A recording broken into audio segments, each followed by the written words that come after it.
आज धर्मनगर कुरुक्षेत्र के अंदर हमारे अनुसूचित जाति मोर्चा के प्रदेश के अध्यक्ष भाई सत्य प्रकाश रावता जी पधारे हैं।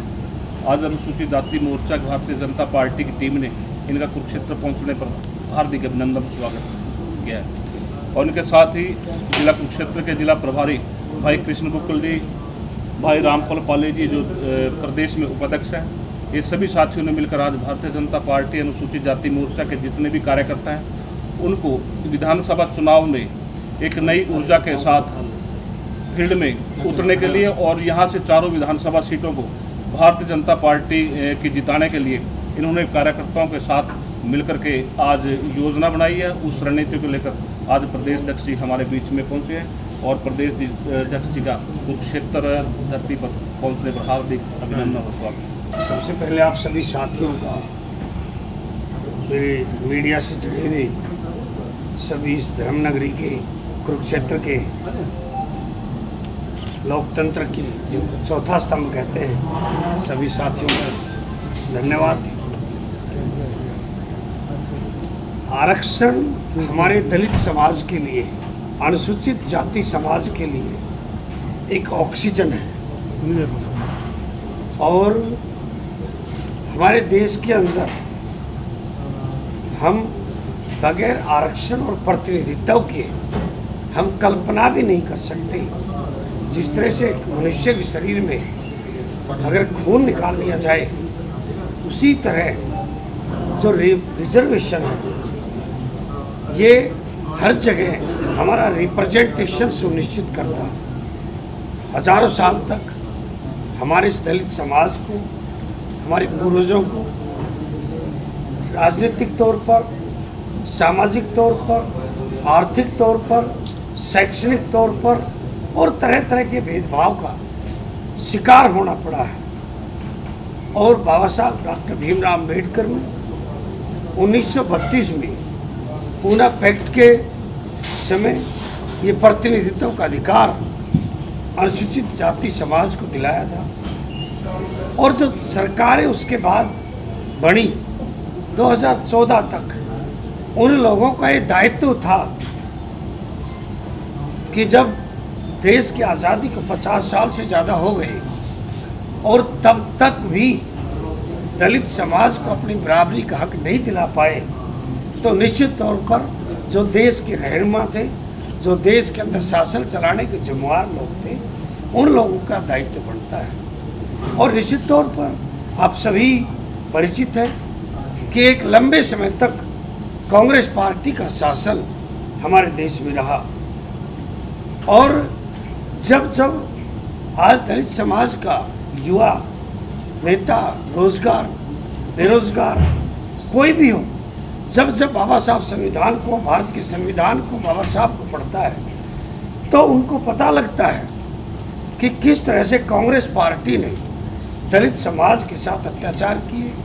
और ये जो कहानी आज राहुल गांधी जी ने, कांग्रेस के नेता ने अमेरिका में एक यूनिवर्सिटी में कही है कि मुझे मौका मिला तो मैं रिजर्वेशन ख़त्म कर दूंगा, ये ऐसे ही नहीं कही। इसका बेस बहुत पुराना है।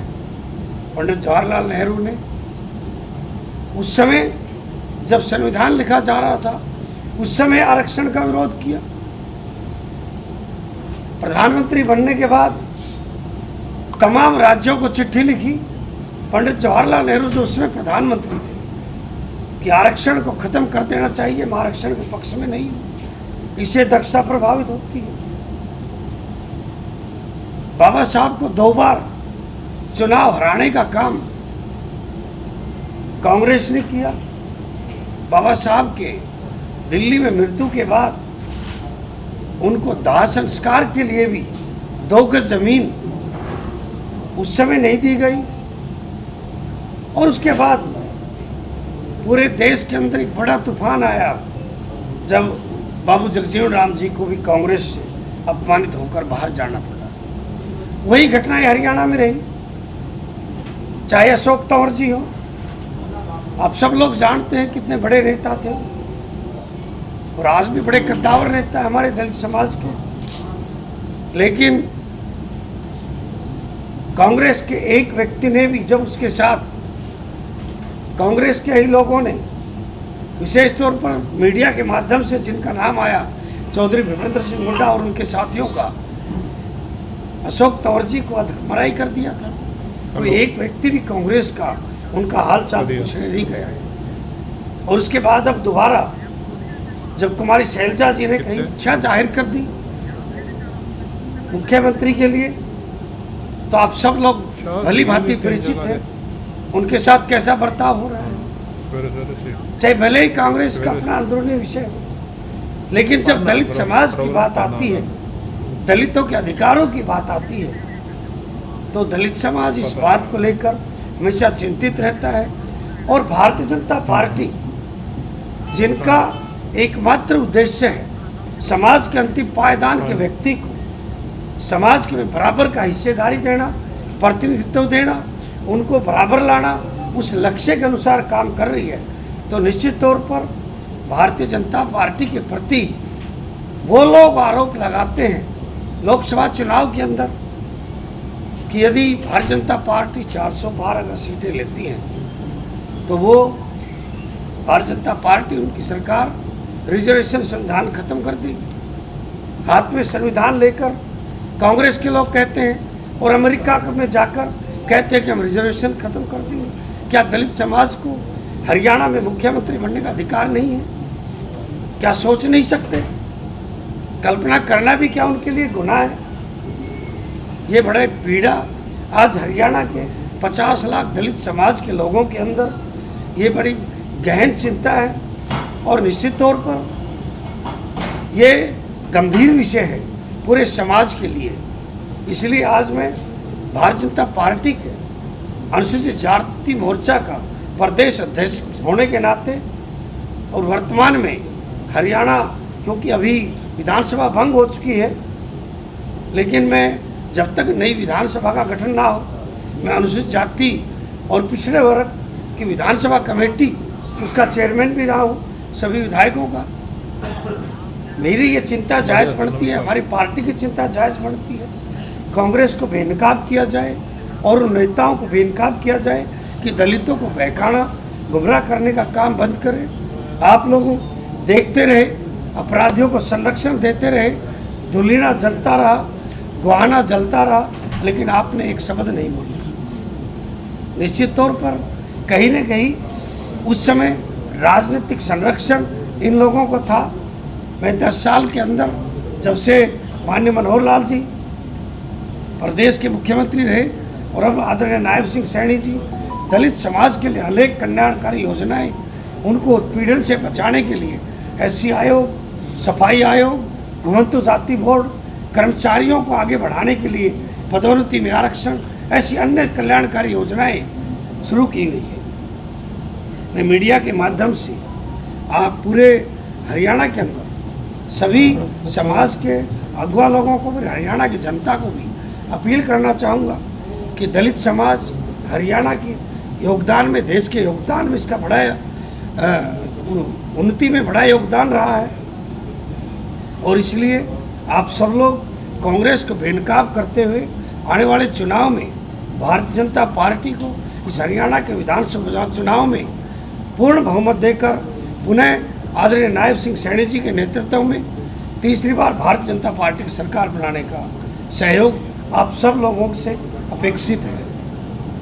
मैंने अपनी बात यही आप लोगों के सामने रखनी है। आपका कोई विषय है तो आप बताइए।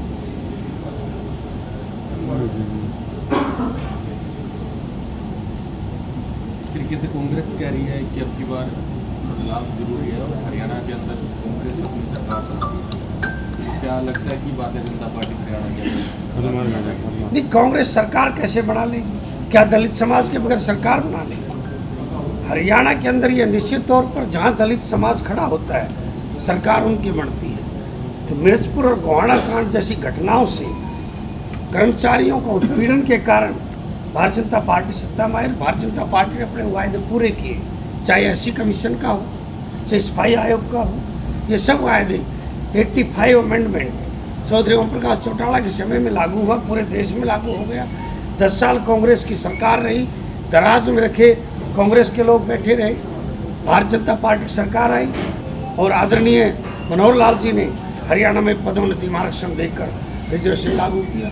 महापुरुषों की जयंती के लिए हम 11-11 रुपये चंदा उगाते थे। कि कांग्रेस के लोग बाबा साहब को, महर्षि वाल्मीकि की, गुरु रविदास जी की, संत कबीर की जयंती के लिए चीफ गेस्ट बनने के लिए तैयार नहीं होते थे। और आज सरकारी स्तर पर तमाम महापुरुषों की जयंतियाँ मनाई जाती है। ये बदलाव 2014 से शुरू हो चुका है। देश दुनिया की हर खबर सबसे पहले देखने के लिए फॉलो करें Dainik Savera TV, YouTube, Facebook, Instagram, X और व्हाट्सएप चैनल पर।